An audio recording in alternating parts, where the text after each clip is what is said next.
గత నెల 24వ తేదీన ఆంధ్ర కాపు సద్భావన సంఘం ఆధ్వర్యంలో నిర్వహించిన కాపు కార్తీక వన సమారాధన కార్యక్రమాన్ని విజయవంతం చేసిన వారందరికీ సంఘ అధ్యక్షుడు డాక్టర్ వాసిరెడ్డి యేసుదాసు కృతజ్ఞతలు తెలియజేశారు. కాకినాడ శుభం కాపు కళ్యాణ మండపంలో సంఘ కార్యవర్గ సభ్యులు, జీవిత సభ్యులు, కాపు పెద్దలు, ప్రింట్ అండ్ ఎలక్ట్రానిక్ మీడియా ప్రతినిధులతో నిర్వహించిన ఆత్మీయ సమావేశంలో ఆయన మాట్లాడారు.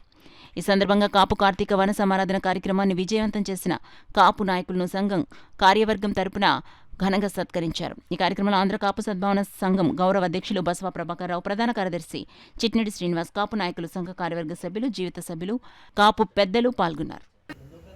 పెద్దన్న పాత్ర పోషించి కాపులు ఎంతో మందికి సహకారం గ్రామీణ ప్రాంతాల్లో అందిస్తారు.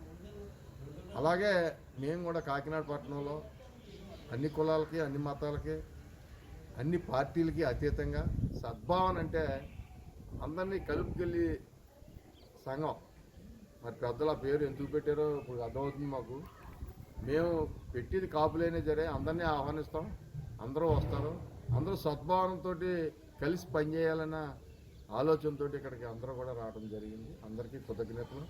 రానోళ్ళకి కూడా మరి వాళ్ళకు కూడా ధన్యవాదాలు తెలియజేస్తున్నాం. ఎందుకంటే మేము పిలిచాం, కానీ వాళ్ళ కార్తీక మాసంలో ఉండి బీసీ అందరికీ తెలుసు, అన్ని ప్రాంతాల్లో కూడా సంఘాలుగా తయారయ్యి ఆ సంఘాల్లో వన సమారాధన చేసుకోవటం, ఆ వన సమారాధనలో వాళ్ళు అక్కడ మమేకం అవడం కూడా జరిగింది. అందుకోసం కొంతమంది రాలేదు, కానీ వాళ్ళకి కూడా ధన్యవాదాలు తెలియజేస్తున్నాం. ఎప్పటికప్పుడు వెళ్ళి వాళ్ళకి కూడా సత్కారం చేస్తాం, మెమ్మంటో ఇస్తామని చెప్పి సందర్భంగా